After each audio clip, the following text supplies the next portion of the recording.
Here today I have another new piece to review with you. This piece here is made by Blaupunkt. Blaupunkt is a line that we started carrying here on the website for a few weeks now.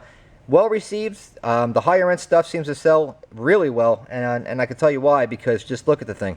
This here is not the top of the line flagship piece, however, this is the 420 Toronto model. Blaupunkt typically models their stereo receiver models after places, you know, like a town like Monterey or Aspen or Colorado, you know, stuff like that. I don't know why. Maybe it's a European thing. Whatever. Us Americans, we just call them, you know, DPX 123 typically. But hey, this model here is a Blaupunkt. It's typically a European product sold here in the United States of America. It's bi-mode ready, so that way you could take this, use the RDS mode over in Europe, as well as using it here in the States. So this piece here is a Bluetooth AM/FM standard AM/FM receiver, detached face. Behind the face, it's got some interesting features. You have a full SD card slot located right there. Gloss black finish, which is beautiful. Almost looks like a Nakamichi receiver when it's off, in my opinion. I think that that's very sexy. The black, the knobs, the black chrome, I think that that's hot, personally. Dual USBs. You got one here, located right in the front, and another one in the rear. I'm going to show you that in a moment, so don't get too excited. Also, full function AV remote control, very small, sleek, stylish, nice little piece. Scrolling text right on the display. It comes with a little USB pigtail in the rear. When you plug in your USB, like I have a new iPhone, the latest one, newest firmware, you name it, I plugged that bad boy right in there. It's synced up in about 2 seconds. Started playing. You can see it's already playing my song, scrolling. It's doing its thing. Amazing. So obviously these units are all already loaded up with all the latest firmware, so if you got a really late model Android, iPhone, what have you, this unit will take whatever you have. Besides the detached face USB, you have an analog AV input right here. Bluetooth functionality buttons to end and terminate a phone call right here, as well as this will work for Bluetooth streaming. Your presets, you have 3 bands of FM presets, 6 on the AM, not that anybody uses it, and this unit is not HD radio, so you know, again, if you're an HD radio user, I would presume you would not choose this radio. Display, source, and menu buttons are all laid out. Both of these knobs work 2 ways, either by turning or pushing in. And I'm going to show you how they all functionality and how they work and what they do in 1 second. But before I do so, I want to show you on the back side of the unit what you can expect to see. Now, before I get involved in actual functioning of the unit and showing you some of the features and stuff you could expect, I just wanted to make a statement that Blaupunkt actually does not do what a lot of these manufacturers, specifically the Western side of the world, like us, like the Kenwood, Pioneer, JVC, Sony's, etc. They all pretty much kind of like hum to the same tune as far as aesthetics, how the unit looks. They kind of give you more of everything. It's all about the bling and the flashing lights and all this crazy stuff with the colors and just, you know, circus in your dash. Blaupunkt kind of kept all that stuff out of there. They don't do that. They hum to their own little tune. I think that the classy look, me personally, I like it. In my dash, I like this kind of stuff. I gotta say, I do like some of the, you know, the weird, crazy stuff that happens in some of these units, but it's really refreshing and nice to see a classy looking unit. This unit really looks good in a luxury car. I say it looks really cool in maybe like a classic car or a show car, something like that. This thing's just got a really unique, cool custom look, and I really am a fan of it, and I hope that you are too. And if this is, it's automatically gonna match and mate to your likings if you're this kind of person that sees what you like I do, or you're just gonna say, it's not for me, I've seen better. If that's you, that's okay, but if not, that's my 2 cents, and I like to say my 2 cents because I'm allowed to say my 2 cents. So anyway, showing you some of the settings. Menu, you can tune into all these little sub menus that they have going on. So the first one we'll do is audio. You got your bass, which you can turn. Let me get back. You have to push it in first.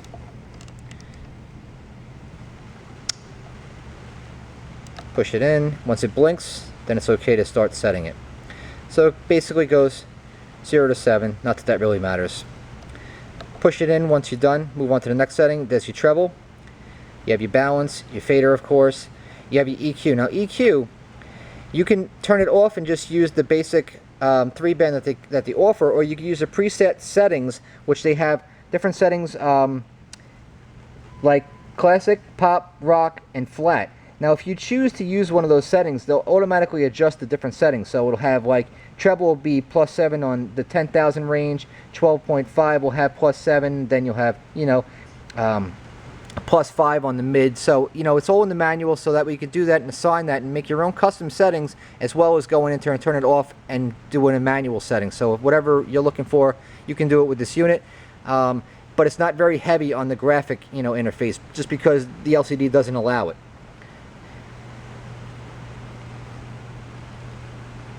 So getting back,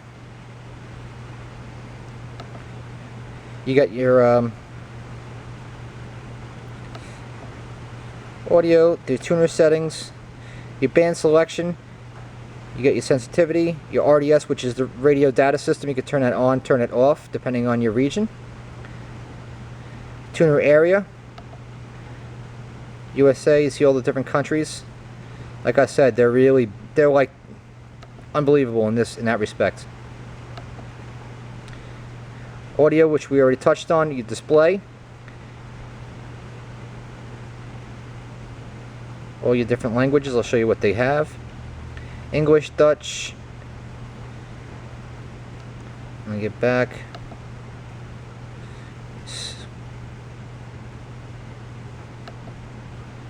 And you got your volume settings, your clock settings, additional settings like your demo mode, auxiliary mix input, your auxiliary mix input gain control, all kinds of little functions, versions for updates, you name it, it's all going to be located right in there. Your Bluetooth setting for pairing. Like I said, you have 18 presets for FM, which you just hold to get to your preset. Same thing applies to the AM. Bluetooth to pair, very straightforward. It's in the manual. I'm not going to do it because this unit I'm not allowed to do it because this is a demo store display mode model for our own instance. I can't do it.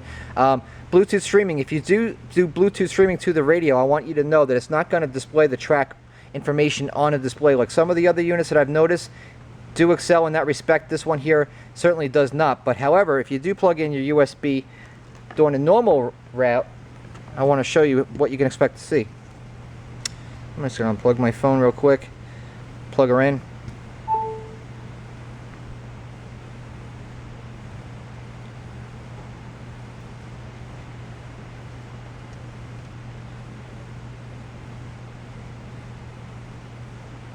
There we go. So I got AC/DC on, that's the name of my song. This scroll you could have on set to lock in, or you could have the ever scroll if you choose to have that as well. Display and remote features, you know, obviously as I showed you, it has a detached face. It's 7 inches in width, 2 1/4 on height, and about 7 1/8 in depth. Illumination is built in. The clock works 12 and 24 hours. The demo mode, which I'm not going to really touch on. IR is the basis of the remote control functionality. It also is compatible with a steering wheel and remote control. As far as iPhone and compatibility, it'll work with all the stuff, like mine, the latest, of course. So you have the iPhone 6, 5, 4, 3. Anything older than that might give you some trouble, but if you have anything that old, you need to get a new iPod. Pairing, very straightforward. Hands-free communication works just the same way. Very cool as far as installation goes. With if you're expanding with parakeets, T-harnesses, etc. This thing is second to none. And basically, this unit will accept USB SD slot, plug it right in, so you could toggle through your modes right directly through the behind the faceplate, so that way there's no ugly SD card in the front of the unit. 22 watts RMS, 50 watts times 4 as your peak output, 5 channel on the preamp outputs. You have a little over a volt preamp output voltage on all the outputs, so you know. And also, if you do purchase one of these, there are 2 mounting screws on the top. Be sure to remove those, otherwise the disc will not play, and that could confuse some people thinking that they might have a defective unit. That is not the case. They do that because of a shipping thing. Some other companies like Dual and Jensen, they do that as well. AudioVox does a lot of that kind of stuff, so keep that in mind. But aside from that, that's my look at the Blaupunkt. This is the Toronto 420 BT. Now, like I mentioned, this is a European-made product. Blaupunkt is a United States company. They've been here forever. I've had Blaupunkt amplifiers when I was 18 years old. That's got over 25 years ago. This company has been around forever. So you talk about a good, reliable company, man. This is definitely one of them.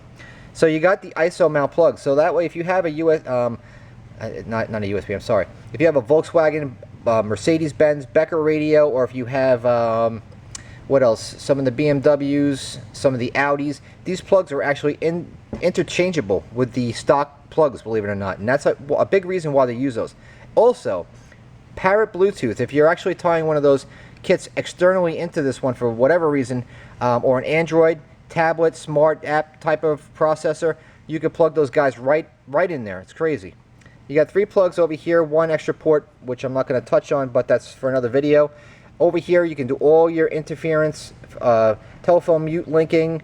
It actually has a real radio mute input, telephone inputs and outputs located right here.